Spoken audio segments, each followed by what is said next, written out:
Right, so hello and welcome back to Books and Things, and welcome to another video, and welcome to my publication week vlog.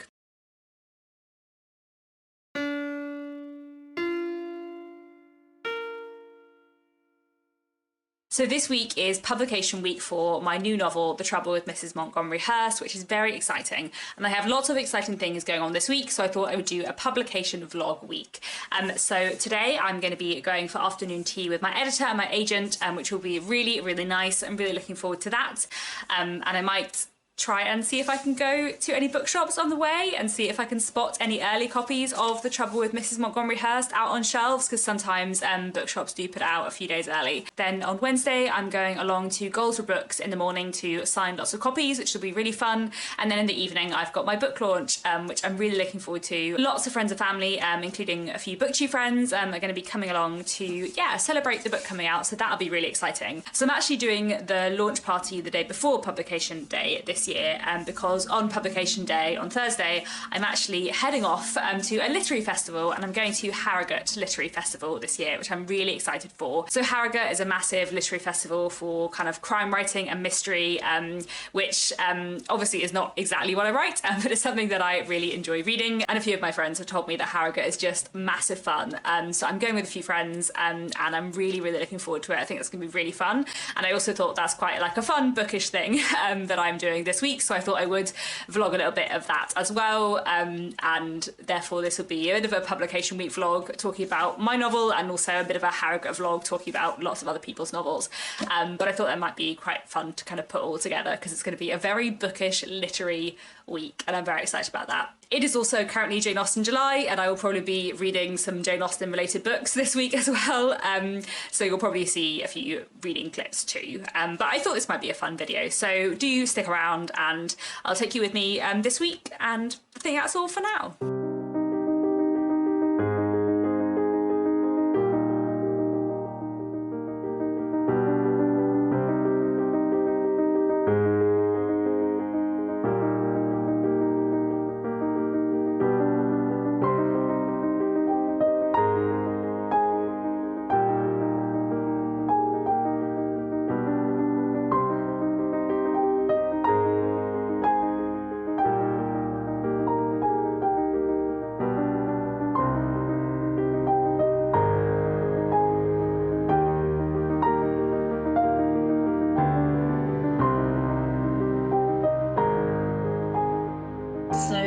Tell us a little bit about The Trouble with Mrs. Montgomery Hearst. Of course. So The Trouble with Mrs. Montgomery Hearst is a bit of a comedy of manners. It's all about gossip, and it's set in 1841, in the very start of the Victorian period, and it's about this small fictional town of Melford in the fictional county of Wickenshire, and all the people within this small community, and what happens when one of the gentlemen in this community gets married to somebody that nobody expects him to marry. And we follow all of the gossip and scandal and talk that follows after this marriage, and we follow kind of lots of different characters in this community and how they end up being impacted by Mr. Hearst's marriage. Welcome to Suffolk Library's podcast, Who's on the Bookshelf. I'm your host, Lisa, and today I'm utterly delighted to be joined by author Katie Lonsdon. Welcome, Katie. Hi, very nice to be here. It's wonderful to be able to talk to you, and your latest book is utterly amazing, unputdownable. But I wanted to start by asking, someone who has really loved Victorian literature since you were a teenager, how does it feel to now be an author of 2 books set within the Victorian period? So exciting, I guess. Yeah, I got into 19th century literature as a teenager when I was sort of 13, 14, and I've just loved it ever since. And my love of literature from that time period made me really interested in the history of that time period. And so that has kind of made me interested in writing about that time period. So I've ended up kind of naturally, I think, writing and gravitating towards historical fiction set in the time period that I love and that I know about and find really interesting.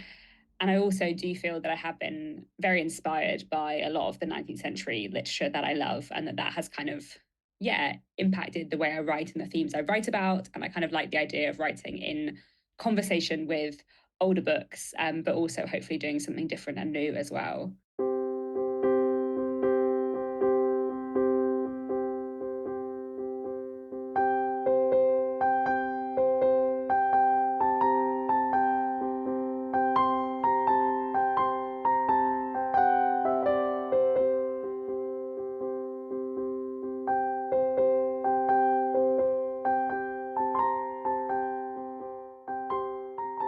Good evening. It is Wednesday, the 17th of July, and I'm just about to go and get changed, and then I'm going to be heading off to my book launch, which is very exciting. I'm having the book launch this year on the evening before publication day rather than on publication day, because tomorrow I'm off to Harrogate Literary Festival, which is very exciting. So I'm about to, get changed into a new book dress, which I'm very excited about, and then head off to my book launch. I'm so excited. I'm really looking forward to it. It should be excellent fun.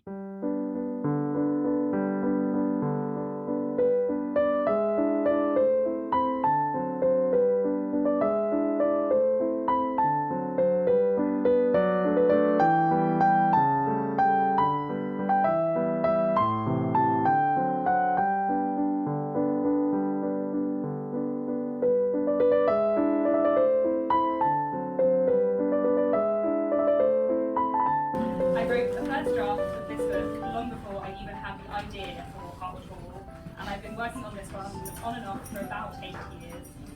One of the main characters, Fanny Ashwood, is 23 years old, and when I started writing this book, I too was 23.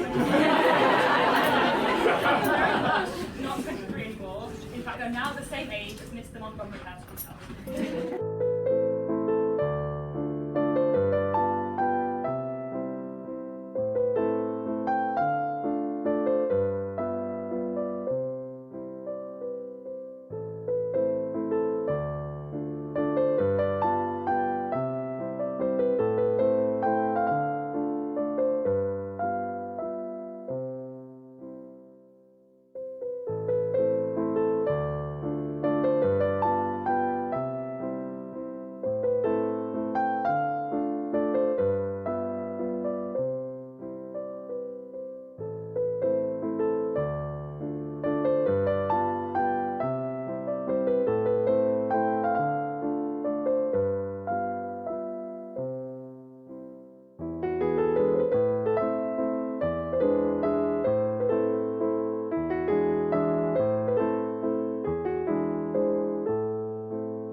Hello again. It is now the week after publication, the Monday after my book came out, and I thought I would finish off this publication week vlog with a relatively quick, hopefully, book haul, because I did come back from Harrogate Festival with a lot of books. Well, not that many books, but quite a lot of books. I had a lovely, very exhausting publication week. The launch party was really fun, and yeah, just lovely to see lots of people, and I just had a really good time. And then I went off to Harrogate for the Thiessen's Old Peculiar Crime Writing Festival, as is its full name, though everyone in the bookish community just calls it Harrogate. And I had a wonderful time at this crime writing festival. It was fantastic. I was there from Thursday to Sunday with some friends, and one of my friends knew a lot of other people who were there, and I ended up running into lots of people. I work in the publishing industry, and I ended up running into lots of former colleagues, which was really nice, and I ran into an author who I'd copy edited, so that was really fun. I went to lots of panels about crime writing specifically, but also just about writing in general, and just listened to a lot of amazing conversations and chatted with a lot of writers and readers, and it was just a really lovely weekend. Also, two very exciting things happened. Someone recognised me and brought their copy of Montgomery Hearst for me to sign, which was really lovely. And I also went into the local indie bookshop and there was a copy of Hartwood Hall on the shelves, and whenever I go into bookshops, I'm like too nervous and anxious to offer to sign books because I just feel embarrassed. But my friend was braver than me and like went to spoke to the bookseller and was like, "That's my friend's book, can she sign it?" And then we discovered that I hadn't noticed they had several other copies of Hartwood Hall and also several copies of The Trouble with Mrs. Montgomery Hearst, and they actually did The Secrets of Hartwood Hall for their book club, which was like earlier in the week. So that was very, very exciting. I had a really nice chat with the bookseller, and like all the booksellers in the bookshop had read it because it had been their book club pick. That's very wild. Obviously, I know that The Secrets of Hartwood Hall is like in existence as a book that people can read and that people who I don't know can read. But it was very hard for me to like fully take in that like an actual book club had actually read it like for their book club, even though someone has definitely like messaged me about book club questions before, so I do know that it might be a book that people would read in their book club, but I don't know, it was just very surreal, but it was very lovely. So that was very nice. That's the Imagined Things bookshop in Harrogate, which was just lovely. And I bought a book there and many other places. So anyway, let me show you all the books I have acquired. I have acquired quite a few books in Harrogate, and then I also have one other book that I have received in the post, a proof copy lately, which I thought I might as well put into this video. So the first thing I'll show you is not a crime book, but I went into the Oxfam bookshop in Harrogate, and I found an old Folio Society edition of The Last Chronicle of Barset by Anthony Trollope. And this is a beautiful old Folio Society edition. When I say old, I think this is from like 1980, I want to say.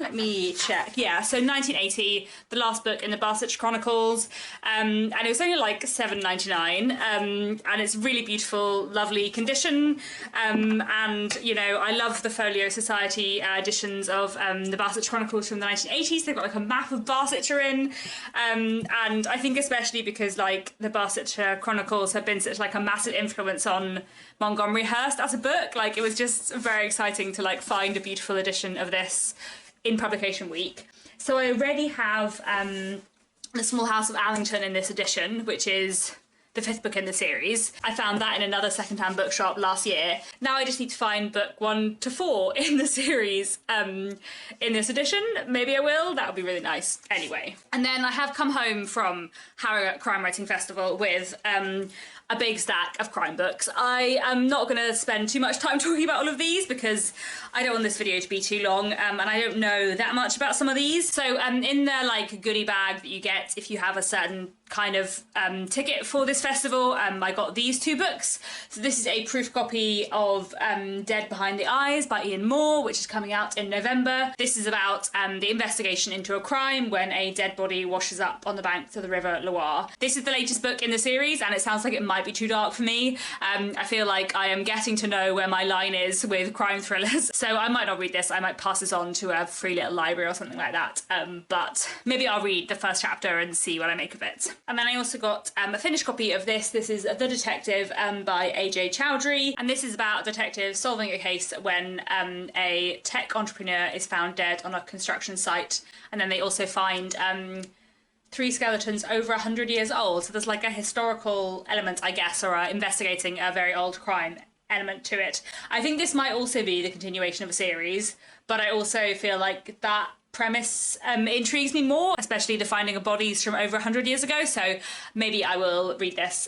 Again, maybe I'll just try a chapter and see. And then also at like one of the various giveaways that were going on at Harrogate, I won a proof copy of this book. This is Then Things Went Dark by B. Fitzgerald. I'm really excited to read this. I know B a bit, and I chatted to her at Harrogate, which was really nice, and I just think this will be really fun. So this is like a reality TV show thriller. So 6 people on a desert island in a reality TV show, but something terrible goes wrong.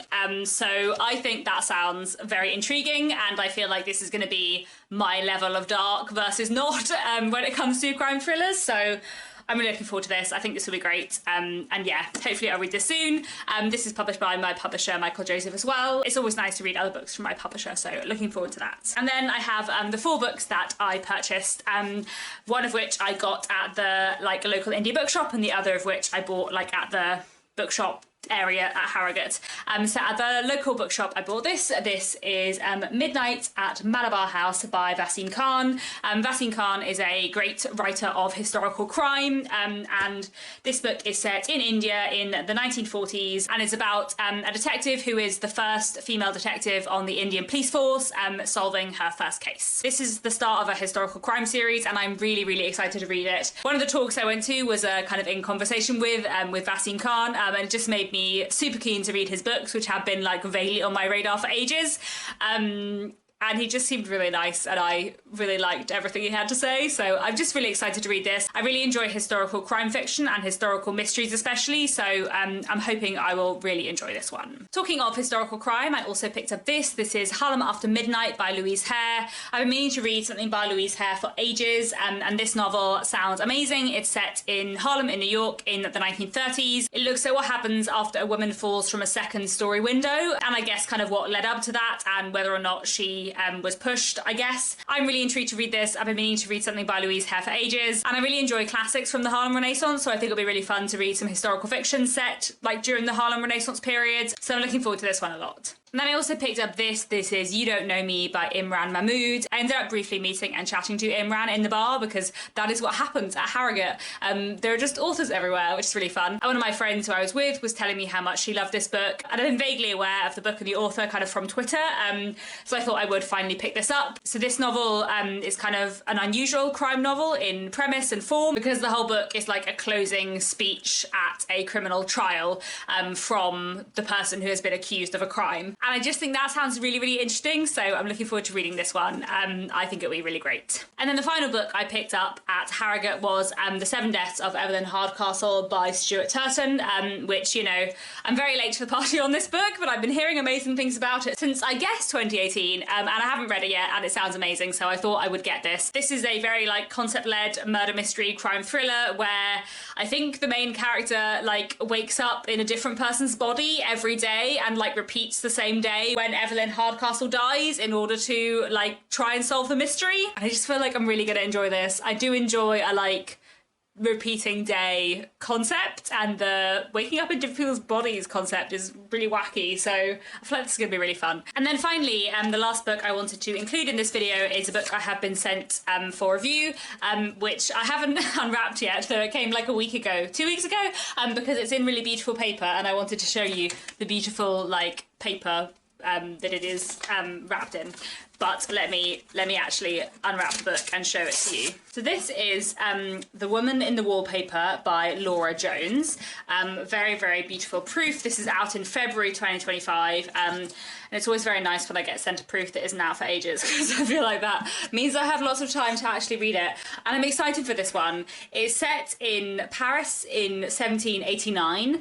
And I'm getting, like, the yellow wallpaper vibes from the title. Actually, this kind of fits in with the sort of crimey theme I've had in this haul, because this is about two sisters who arrive in Paris and find that a woman who is featured in the print of a really famous wallpaper has died in peculiar circumstances, and they're, like, investigating what's happened. So that sounds really, really intriguing, and look at this very beautiful proof. I do enjoy an interestingly designed proof. Okay, those are all the books I have acquired lately. Too many for my long TBR, but it's fine, and I'm excited for them all, and I'll get to them at some point soon. That is all for now. Thank you so much for watching. I hope you've enjoyed this publication week vlog, even though I feel like it's been a bit of a random video with lots of different segments, but I hope it's been fun. I can't believe Montgomery House is out now. It's been such a long time that it's taken me to work on this book and get it out into the world, but very exciting. So that's all for now. Thanks so much for watching, and I'll be back very soon with another bookish video.